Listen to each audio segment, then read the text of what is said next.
Hello students, welcome to Yachna Science classes. How are you all? I hope you all are fine. As you know that we are doing chapter number 1 and in chapter 1 we have done 2 lectures, 2 classes हम कर चुके हैं. Today we are going to finish the chapter. Only last lecture, today's lecture is left. And yesterday we discussed about the pre fertilisation events that fertilisation से पहले क्या क्या होता है. गैमेटोजेनेसिस होती है, gamete formation and then gamete transfer होता है. ठीक है, अब गैमेट ट्रांसफ़र हो चुका है और उन गैमेट की अब फर्टिलाइजेशन होनी है, फ्यूज़न होना है. तो आज हम करेंगे fertilisation and post fertilisation events की. फर्टिलाइजेशन होता है, फिर फर्टिलाइजेशन होने के बाद क्या क्या इवेंट्स होते हैं किसी भी ऑर्गेनिज्म की लाइफ में, उन चीज़ों को हम डिस्कस करने वाले हैं. So what is fertilisation? Fertilization is very important event or it is vital event in sexual reproduction. It is vital event in sexual reproduction. बहुत ही इम्पोर्टेंट पॉइंट है ये, बहुत ही इम्पोर्टेंट स्टेप है ये सेक्शुअल रिप्रोडक्शन का. Because if no fertilisation then no zygote will be formed, no new organism formed, no new generation will be formed. So what is fertilization? It is fusion of gametes. Fusion of gametes. Which gametes? Male gamete and female gamete के fusion को क्या बोलते हैं? Fertilization. Okay. However, this fusion of gamete is also known as syngamy. Syngamy is a step in fertilization process. ये एक step है just कि fusion of gamete. Fertilisation एक बड़ी प्रोसेस है, उसके एक स्टेप को सिनगैमी बोलते हैं. But we use this both terms syngamy and fertilisation interchangeably. दोनों को एक दूसरे की जगह पर हम यूज करते हैं. Okay, now fertilisation is of 2 type. First one is external fertilisation.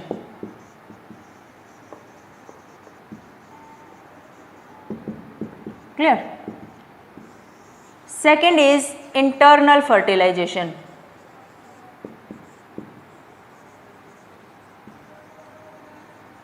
As name is telling, external and internal. External fertilization is that fertilization in which fusion of gametes takes place outside the body of organism. What I am saying that it is the process of fusion of gametes.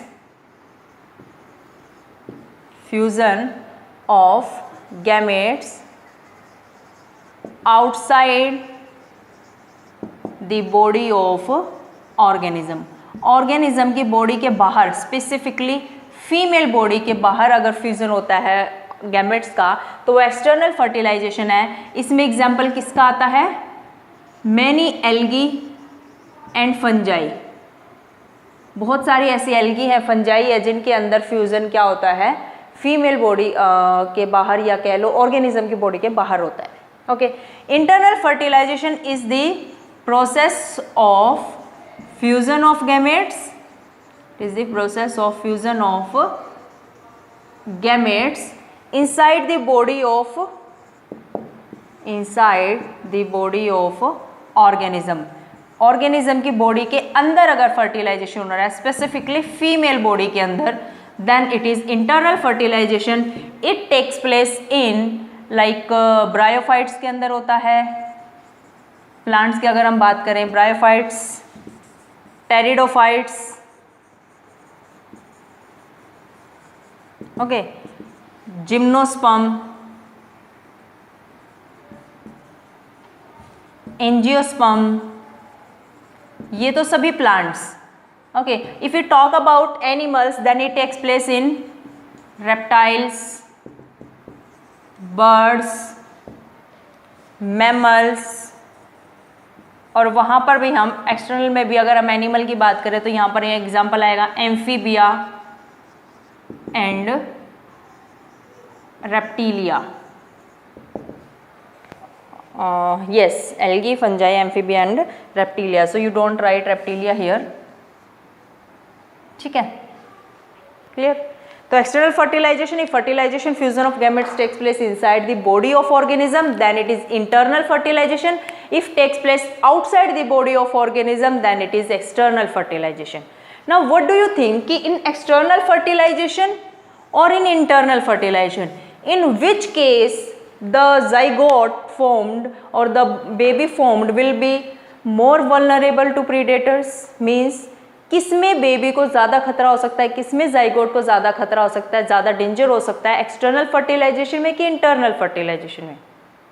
External fertilisation में क्या होगा, male gamete will be release outside the body, female gamete also will be release outside the body and they both will fuse, they will make zygote. Then it is very much high possibility that what will happen कि जो zygote बना है या जो male gamete female gamete बाहर release हुए हैं body से, they will be more vulnerable to predators. वो शिकारियों के ज़्यादा वल्नरेबल होंगे, उनको ज़्यादा खतरा होगा, वो हाई रिस्क पे होंगे, इतनी ज़्यादा सर्वाइवल चांस नहीं हो पाएंगे जितने इंटरनल फर्टिलाइजेशन में है.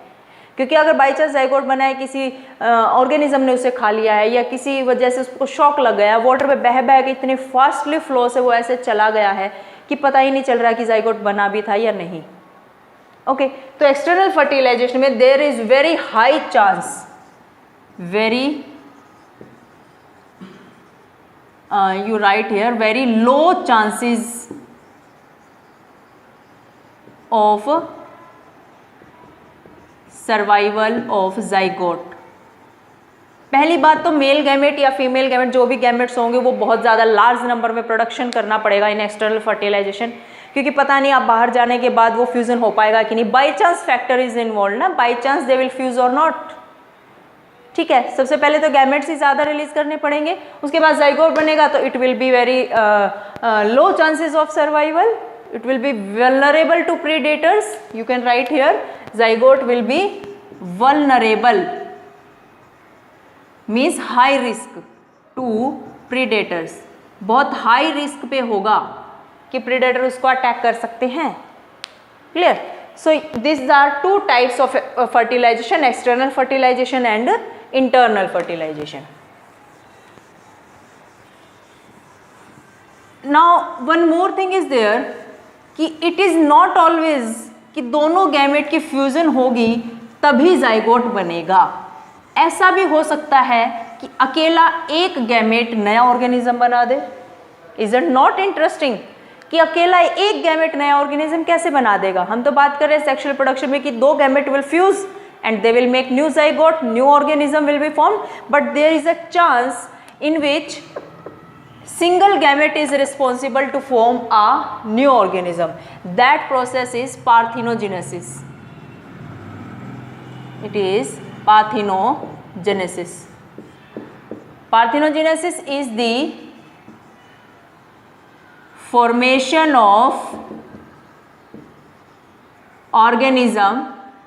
It is the formation of organism from a single gamete, from a single gamete, or you can say unfertilized gamete, unfertilized gamete. This is the process of parthenogenesis. It is the process of parthenogenesis.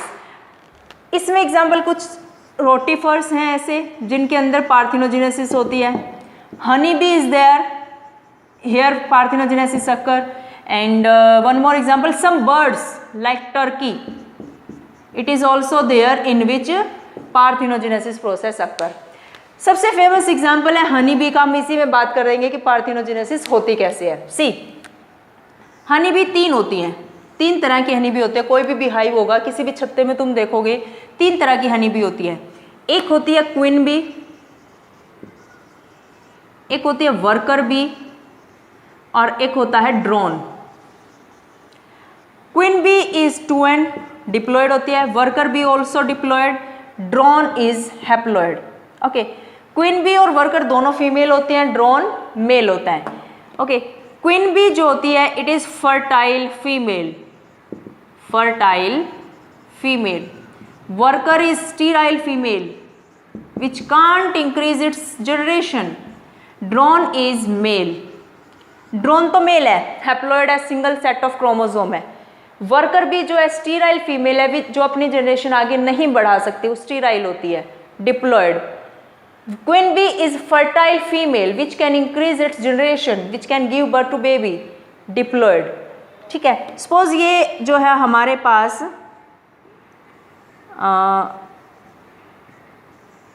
ये है हमारी queen B,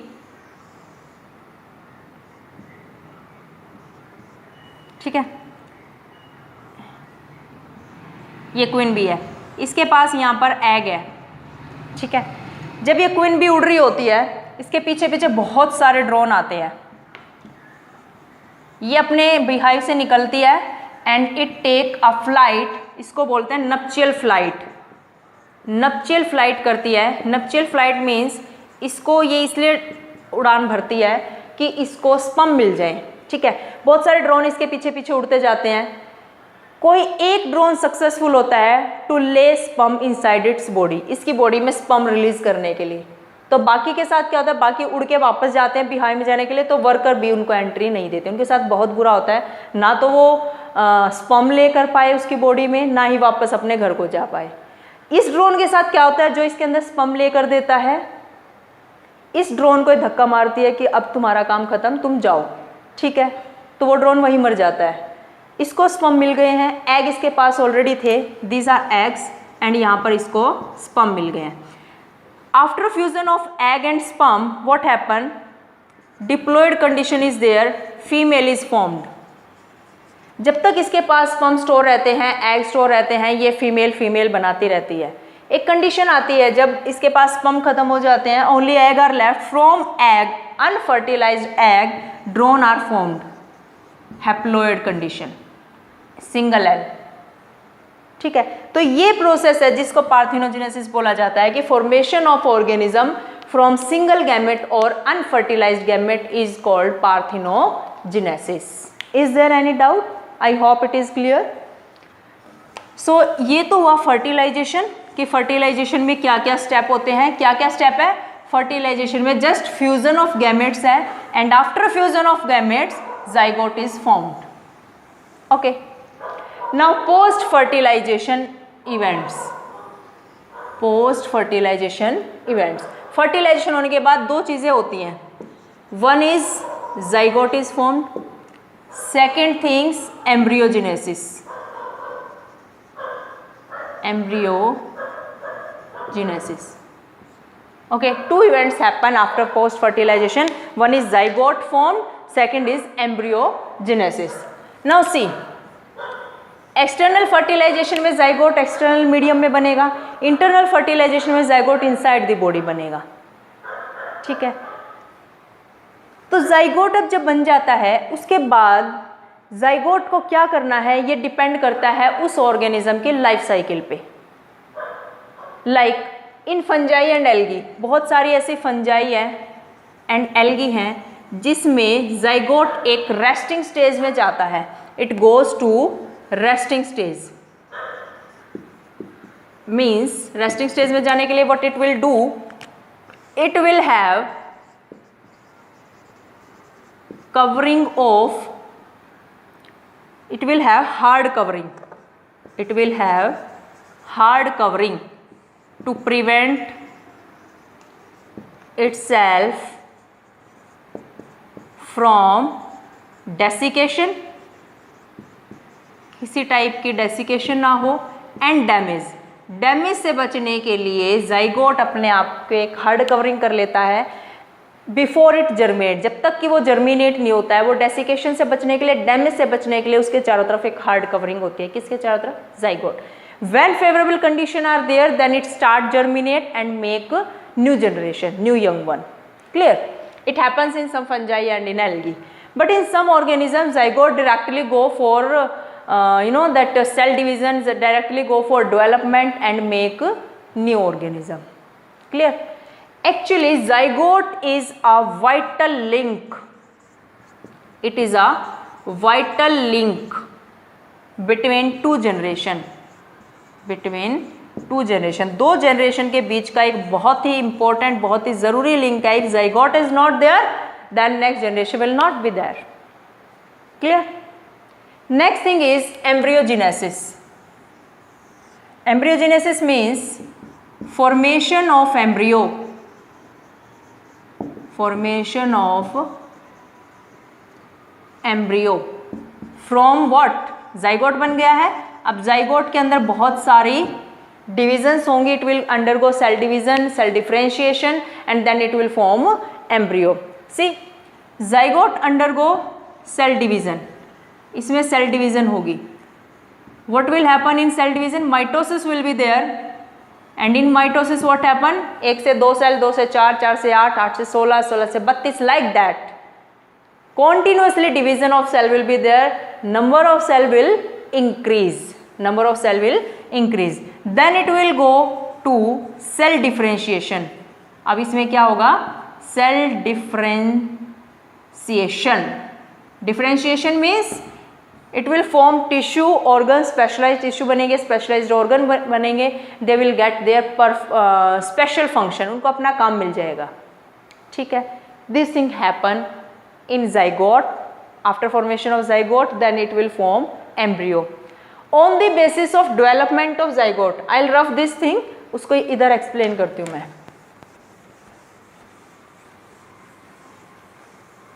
On the basis of development of embryo, two type of organisms are there.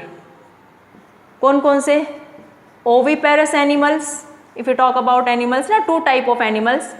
Oviparous animals. Second is viviparous animals.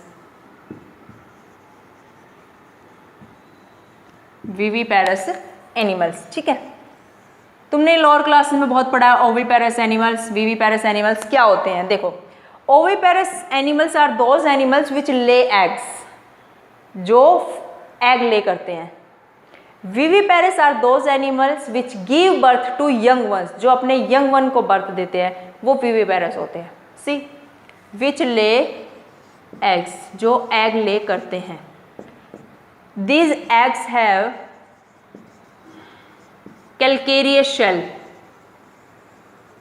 covering of calcareous shell, you should write covering of calcareous shell, calcium की बनी हुई shell की covering होती है उसके चारों तरफ, because उसको एग ले करना है और उसको किसी भी टाइप का डेंजर हो सकता है, खतरा हो सकता है, चाहे वो किसी एनिमल से हो या किसी भी नेचुरल कैलेमिटी से हो, तो उसको एक बहुत हार्ड कवरिंग के साथ वो एग ले करते हैं। अब एग ले करने के बाद what happen after incubation period, after incubation period young one is hatched out, young one is hatched out, egg ले कर दिया है और जब भी फेवरेबल कंडीशन आएगी उसका इंक्यूबेशन पीरियड खत्म हो जाएगा, उसके बाद उसमें से यंग वन बाहर आ जाएगा। This type of development occurs in oviparous animals. But यहाँ पर क्या होता है कि उसको प्रॉपर केयर की ज़रूरत पड़ती है, उस एग को प्रॉपर कवरिंग की ज़रूरत पड़ती है, क्योंकि अभी वो मैच्योर नहीं हुआ है, उससे पहले ही उसकी मदर ने उसको बाहर जो है एनवायरनमेंट में भेज दिया है। What happen in case of viviparous animals? Those animals which give birth to young ones, which give birth to young ones, जो बेबीज को बर्थ देते हैं, एग ले नहीं करते हैं। वो एग तो पहले उनका गैमेट होता है, फ्यूजन होने के बाद जाइगोट बन जाता है, एम्ब्रियो बन जाता है और उसकी प्रॉपर डेवलपमेंट फीमेल की बॉडी के अंदर होती है and then it is come out from the female body, ठीक है, give birth to young once.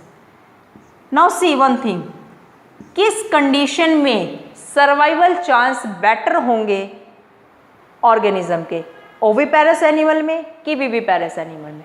There will be high chances of survival in viviparous animal because उन्होंने प्रॉपर एम्ब्रियोनिक डेवलपमेंट के बाद, प्रॉपर मैच्योरिटी के बाद organism को बाहर birth कराया है, ठीक है। तो here you will write high chance of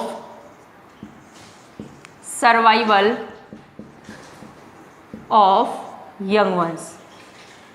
ये NCERT क्वेश्चन भी मिलेगा तुम्हारा कि why viviparous animals have high chance of survival of their zygote embryo or young ones. Why it is so?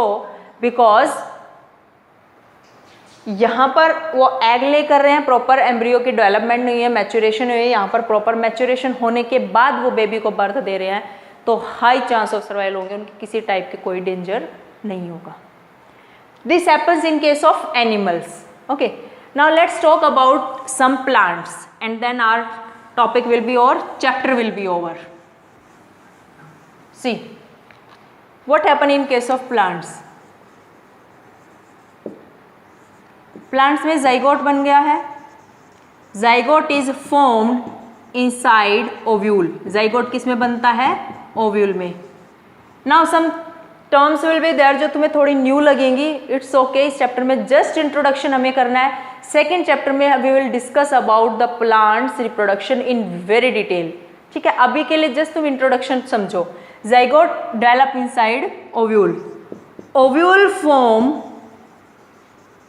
Seed, ovule seed बनाता है, ovary forms fruit, ovary fruit बनाती है, और फ्रूट की कवरिंग को पेरिकार्प बोलते हैं। क्या बोलते हैं? पेरिकार्प। और जो बचे क्या फ्लावर में, पेटल, सेपल, स्टेमन, सब शेड आउट, सब शेड ऑफ हो जाते हैं, गिर जाते हैं, उनका कोई यूज नहीं है। जब फ्रूट बनता है तो सिर्फ इन्हीं चीज़ों का यूज है। ओवल सीड बनाता है, ओवरी फ्रूट बनाता है, फ्रूट की कवरिंग को पेरिकार्प बोलते हैं। Is it clear? So this was all about post fertilisation events. Our chapter is over. I hope all the things are clear to you. If you have any doubt, then go to NCERT. All doubts will be clear. Okay. Thank you everybody.